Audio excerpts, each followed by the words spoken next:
Assalamu alaikum, barkanmu da sake dawowa zuwa darasi na 5 wanda za mu tattauna akan HTML link.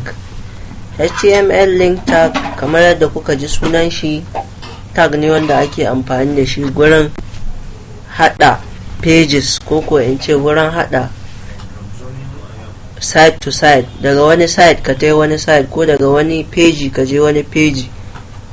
So abinda za mu fara tattauna akai shine za mu tattauna akan link tag din mai zaman kanshi na HTML. Wannan shine opening tag din link, wannan shine closing tag din shi. A tsakanin su kuma anan mutum zai rubuta sunan da yake so ya zama link, ko in ce rubutun da yake so ya zama link idan mutum ya taba ya kai shi wani guri ko ya kai shi wani page. Yanzu idan ka zo nan anan za mu buɗe link tag a nan gurin, gashi na buɗe a nan link tag, ga kuma closing ɗin shi. To yanzu idan muka yi link, bari mu ɗo misali mu ce login shine matsayin link ɗinmu. Idan ka yi saving ka zo a browser ka yi refreshing, ga login nan ya fito. Kuna lura idan ka zo da mouse ɗinka yana canjawa ya koma i, ba komai ba.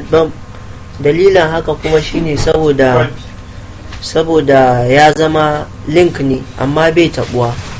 To idan kana so ya tabu har ya kai ka zuwa wani page, abinda za ka yi, za ka dawo a nan ciki akwai attribute da za ka ƙara, wato href attribute.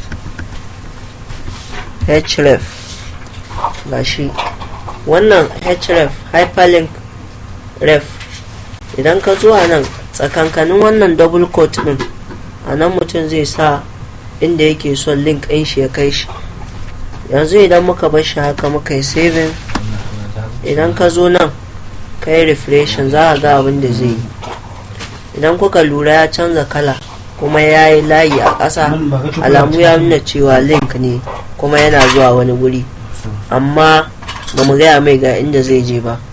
Kuma da ka kai mouse ɗinka kaga ya canja ya koma hannu, alamu dai ya nuna link ne. Idan ka taba ya yi refreshing page ɗin kawai ya tsaya, saboda ba mu sa mashi ga inda zai je ba. To idan za ka sa mashi inda zai je, za ka dawo a cikin source ɗin nan, za ka gaya mai inda kake so ya je.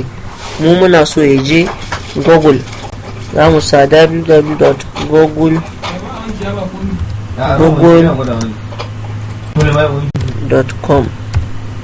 idan yanzu ka yi saving ɗin wannan, ka dawo ka yi refreshing, kana yin refreshing, idan ka yi clicking ɗin shi zai je Google ɗin, amma idan kana connected da network. In kana da network, yanzu mai linkin a nan kuma ya zama link shi wannan.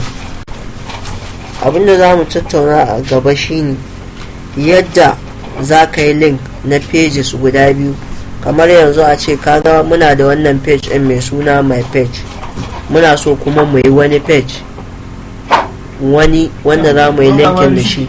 Abinda za ka yi creating sabon page naka, ka mashi suna wanda ya maka. Za ka dawo a editor ka yi creating wani. Idan ka danna Ctrl N zai baka sabon guri. Idan ka bude HTML ɗinka, ko bari mu yi amfani da wannan gaba ɗaya, mai copy ɗin shi, in ya so sai mu canja. Ctrl C, ka dawo nan ka yi pasting ɗin shi. To amma bari mu canja sunan wannan na biyun, shi wanda za mu yi sabo. Bari mu maida shi h1 tag, mu yi rubutu wanda za mu shine matsayin pejin da za ya kai mu idan mun danna link ɗinmu.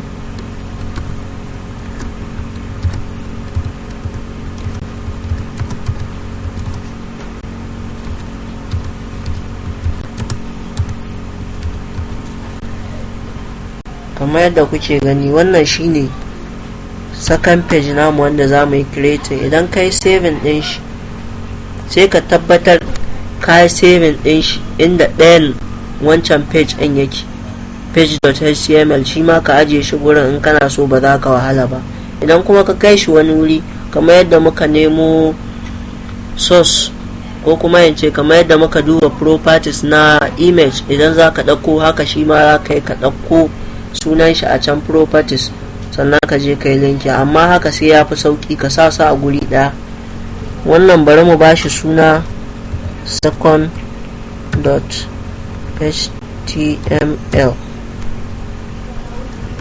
za ka yi amfani da kowane kalar caps, amma na fi buƙatar mutum ya amfani da lower case sai ya fi baka haɗin kai. Idan yanzu kai saving, mun yi saving ɗin shi, to yadda za ka yi kai linkin, za ka zo a nan tunda har mun tabbatar a cikin folder ɗaya suke, abinda za ka yi a nan kawai za ka zo ka kira sunan shi kuma zai je inda kake so ya je. Za mu sa second.html. yanzu idan kai saving din shi muka dawo browser mu, za ka fara refreshing. yanzu idan ka danna login ɗinka zai kai ka ɗayan pejin. to haka shi ake yi da shi. idan kuka lura za ku ga anan second.html muka buɗe yanzu, ya buɗe mana da muka danna link ɗin. idan ka koma baya za a ga page.html muke, duk sadda ka danna shi zai mai da kai second.html. to wannan shine hanyar da za ka bi idan kana so ka yi linkin pages, ko guda nawa kake so haka za ka yi. to za mu je akan yadda za ka yi link na hoto. idan ba ku manta ba, ko yance kamar yadda kuke gani a wasu browsers ko kuma yance wasu site, idan kuka shiga kamar wannan, idan kuka lura hoto ne a nan kuma link ne, idan ka taba shi zai kai ka YouTube. so ma yanzu za mu yi amfani da hoto ya zama mana link. so yadda za ka yi, za ka dawo ka yi amfani da shi wannan tag din na image, gashi a nan sai ka kira sunan hotonka. dama mun yi saving image ɗinmu ko image.png shine extension ɗin hotonmu. idan kai haka ka sa hoto amma baka mai da shi link ba, misali yanzu idan ka yi refreshing bayan ka yi saving, ga hotonka ya fito. so amma idan kuka lura mouse ɗinmu bai canza ba, alamu ya nuna ba link ba ne.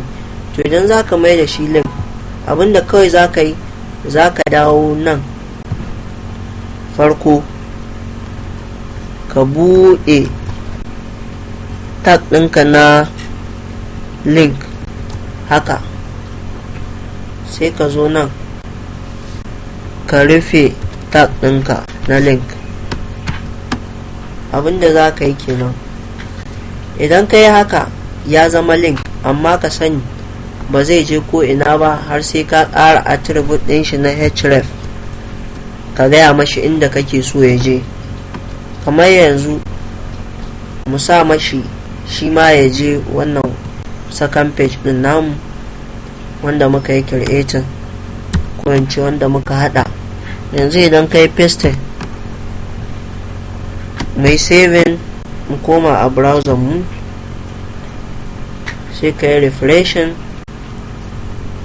da zarar ka yi refresh, kana kawo mouse ɗinka za ga alamu ya canja, ya koma hannu. kuma a nan ƙasa idan kuka lura ya nuna mana cewa zai je second.html. yanzu da ka danna hoton direct, kana danna shi zai kai ka can. shi ma link ne, ana amfani da hoto wurin yin link.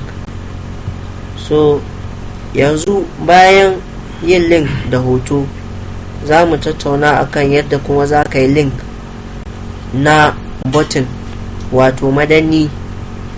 so idan ka dawo nan, button shi ma tag ne da ake amfani da shi a gurin yin link from page to page, ka yi link daga page zuwa page ko kuma daga site zuwa site. Shi ma yana da opening tag kuma yana da closing tag kamar yadda za ku gani a nan. Idan ka buɗe tag ɗin button ga nan ya fito, ka sa enter, ga button ya fito. Yanzu bari mu bashi suna, misali mu ce register. Duk sunan da ka sa a tsakankanin button ɗin, closing da opening, shi zai fito a matsayin abin da zaka danna ya kai ka wani site. Idan ka yi saving, yanzu mun cire image. Idan ka yi refreshing, image ya fita. Idan kuka lura ga button ɗinmu amma bai zuwa ko ina. Abinda za ka yi kawai, kamar yadda muka yi wa shi wannan na image wanda na goge, abinda za ka yi kenan. Shi ma za ka buɗe link tag a nan gurin. Abinda za ka yi kenan, sai ka dawo a ƙarshen button ɗinka ka rufe. Mun sa button ɗinmu wato a tsakiya. To da zarar ka yi haka, ka gama da shi. Wannan za mu kwafa shi ma mu kai shi mu gani idan muka taɓa button ɗin zai kai mu. Idan kai saving, ka dawo ka yi refreshing, gashi. Idan ka yi clicking, ya kawo mu second page. So wannan shine shi ma hanya za ka yi amfani gurin yin button. Kuma wannan local button ne, akwai ta yadda za ku caccanja shi ya yi kala ya yi mini. To amma wannan ba yanzu ba, za mu tattauna a kan shi nan gaba sai mun fara kan CSS. Na gode, kada ku manta ku yi subscribing domin samun notification idan mun yi sabon bidiyo.